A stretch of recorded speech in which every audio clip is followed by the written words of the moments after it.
പുതിയ federal highway സ്ഥാപിക്കാനൊരുങ്ങി UAE.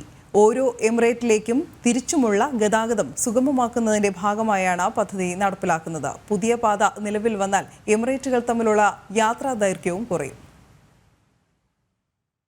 7 എമിറേറ്റുകളെ ബന്ധിപ്പിക്കുന്ന പുതിയ ഫെഡറൽ ഹൈവേ സ്ഥാപിക്കാൻ UAE ഒരുങ്ങുന്നു. ദുബായും വടക്കൻ എമിറേറ്റുകളും തമ്മിലുള്ള ഗതാഗതം സുഗമമാക്കുന്നതിനുള്ള പുതിയ ഹൈവേ സംബന്ധിച്ച നിർദ്ദേശം വിശദമായി പഠിച്ച ശേഷം പുതിയ പദ്ധതികൾക്ക് രൂപം നൽകും. പുതിയ ഹൈവേ യാഥാർത്ഥ്യമായാൽ നിലവിലെ ഹൈവേകളായ Sheikh Zayed road, Sheikh Mohammed bin Zayed, Emirates റോഡുകൾ എന്നിവയുമായി പുതിയ ഫെഡറൽ പാത ബന്ധിപ്പിക്കും. ഊർജ്ജ അടിസ്ഥാന സൗകര്യ മന്ത്രി സുഹൈൽ ബിൻ മുഹമ്മദ് അൽ മസ്റൂയിയാണ് ഇത് സംബന്ധിച്ച നിർദ്ദേശം സമർപ്പിച്ചത്. പുതിയ ഹൈവേ നിർമ്മിക്കണോ നിലവിലുള്ള പാതകൾ വികസിപ്പിക്കണോ എന്ന കാര്യം തദ്ദേശ സ്വയംഭരണ സ്ഥാപന പ്രതിനിധികളുമായി കൂടിക്കാഴ്ച നടത്തിയ ശേഷം അന്തിമ തീരുമാനം പ്രഖ്യാപിക്കും. ദുബായിൽ നിന്നും വടക്കൻ എമിറേറ്റുകളിലേക്കും തിരിച്ചുമുള്ള ഗതാഗതം സുഗമമാക്കാൻ പുതിയ ഹൈവേയിലൂടെ സാധിക്കുമെന്നും മന്ത്രി കൂട്ടിച്ചേർത്തു.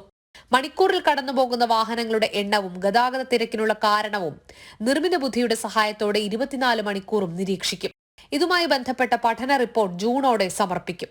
പ്രാദേശിക നഗരസഭയുടെ സഹകരണത്തോടെയായിരിക്കും പ്രവർത്തനങ്ങൾ. പുതിയ പാത നിലവിൽ വന്നാൽ എമിറേറ്റുകൾ തമ്മിലുള്ള യാത്രാ ദൈർഘ്യവും കുറയും. ജനം, ദുബായ്.